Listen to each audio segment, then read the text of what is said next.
capítulo 8 do Menino do Dedo Verde.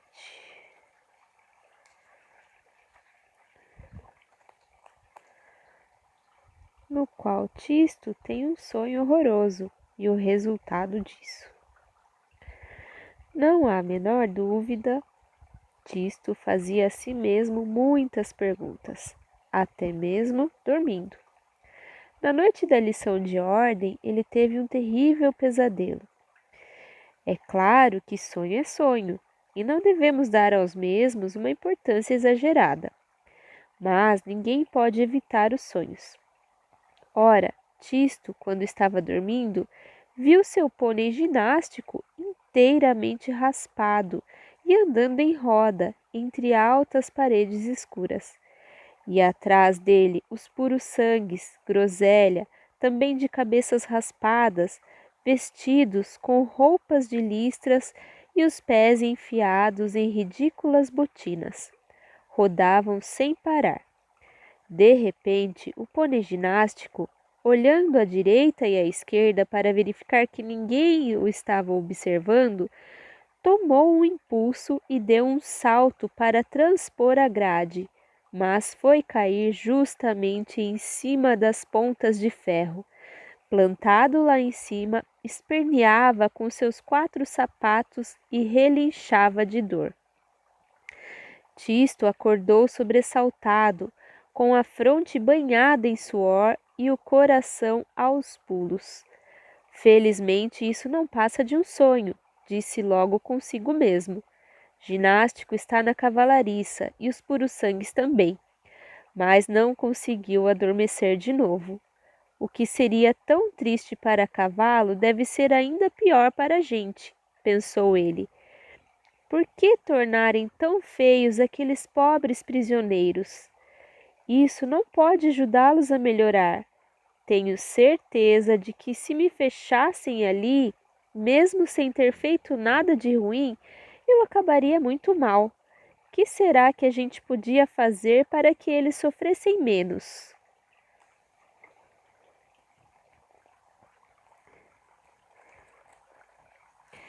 Ele ouviu bater 11 horas e depois meia-noite, no campanário de Mirapólvora.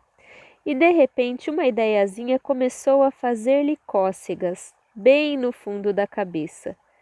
E se a gente fizesse nascer flores para eles?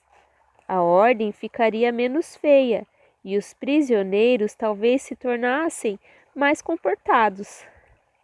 Bem, que eu podia usar meu polegar verde. Vou falar com o Senhor Trovões. Mas logo se lembrou que o Senhor Trovões ficaria todo vermelho. E lembrou-se também do conselho de Bigode, não falar a ninguém do seu polegar verde. É preciso que eu faça isso tudo sozinho, sem ninguém saber. Uma ideia que se instala em uma cabeça, em breve se torna uma resolução. E uma resolução só nos deixa em paz quando a pomos em prática. Tisto percebeu que não poderia mais dormir antes de executar o seu plano. Saltou da cama e procurou os chinelos. Um deles se escondera debaixo da cômoda, e o outro parecia rir-se dele pendurado na maçaneta da janela. Eis no que dá a espalhar e jogar os chinelos para o alto. Tisto deslizou para fora do quarto, os espessos tapetes abafavam seus passos. Encaminhou-se devagarinho para o corrimão e deixou-se escorregar pela barriga. Lá fora a lua estava cheia, tinha as bochechas repletas de vento. A lua gosta das pessoas que passeiam na noite. Logo que viu Tisto de camisola branca no meio do gramado, aproveitou uma nuvem que passava perto para uma vasta polidela em seu rosto de prata.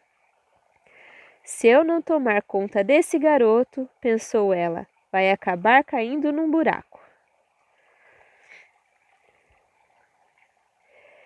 Reapareceu, mais brilhante que nunca, e dirigiu ainda um apelo a todas as estrelas da Via Láctea, para que colaborassem com seus milhares de raios. Assim, protegido pela lua e as estrelas, Tisto, ora andando, ora correndo pelas ruas geladas, chegou sem obstáculo até a cadeia. Ele não estava muito tranquilo, é claro, pois era sua primeira experiência. Queira Deus que meu polegar verde funcione direitinho e que o bigode não se tenha enganado. Tisto foi aplicando seu polegar por toda a parte que podia. No chão, no ponto em que a parede se encontrava com a calçada, nos buracos entre as pedras, ao pé de cada haste das grades, fez um trabalho consciencioso. Não esqueceu nem mesmo as fechaduras do portão de entrada e a guarita onde o guarda dormia. Quando acabou, voltou para casa e logo ferrou no sono. O criado teve até dificuldade para acordá-lo no dia seguinte. Tisto, precisa levantar. O criado Cárulo, creio que já dissemos, falava com forte sotaque estrangeiro. Tisto tinha uma pergunta na ponta da língua, mas faltou-lhe coragem para fazê-la. Felizmente, não precisou esperar muito tempo para conhecer o resultado do seu empreendimento noturno, porque a cadeia, meu Deus do céu, um tiro de canhão dado pelo senhor Trovões na praça central de Mirapólvora não teria feito mais barulho. Imaginem o alvoroço de toda uma cidade diante de um acontecimento igual. Imaginem o estupor dos mirapolvorenses. Era assim que se chamavam os habitantes de Mirapólvora, ao descobrirem que a cadeia da cidade se transformara em castelo de flores, palácio de maravilhas. Antes das 10 horas, já a cidade inteira estava a par da fabulosa notícia. Ao meio-dia, toda a população se encontrava reunida ante o grande muro coberto de rosas e das grades transformadas em latadas. Nem uma só janela da cadeia, nem uma só grade que não houvesse recebido sua ração de flores. As trepadeiras subiam, enroscavam-se e caíam de novo. Os cactos na parte superior dos muros substituíam por toda a volta as terríveis pontas de ferro. O mais curioso era talvez a guarita. A madressilva crescera tão depressa que o guarda ficara preso lá dentro. As plantas tinham tomado o seu fuzil por estaca e bloqueavam a entrada. A multidão, boquiaberta, contemplava o guarda resignado e pacífico, fumando calmamente o seu cachimbo, dentro de um verdadeiro caramanchão. Ninguém podia explicar o milagre. Ninguém, salvo o jardineiro Bigode, que também veio espiar, mas voltou de bico calado. Porém, no dia seguinte, quando Tisto, de chapéu de palha, vinha ao seu encontro para a segunda aula de jardim, Bigode o recebeu com estas palavras: "Ah, você está chegando! Nada mal o golpe da cadeia, para começar, até que é um belo começo." Tisto sentiu-se um pouco constrangido. "Se não fosse o senhor, eu nunca ia saber que tinha polegar verde", disse Tisto, numa espécie de agradecimento. Mas Bigode não gostava de transbordamentos. Muito bem", replicou ele. "Mas você abusou da madressilva. É preciso ter em mente a aristolóquia.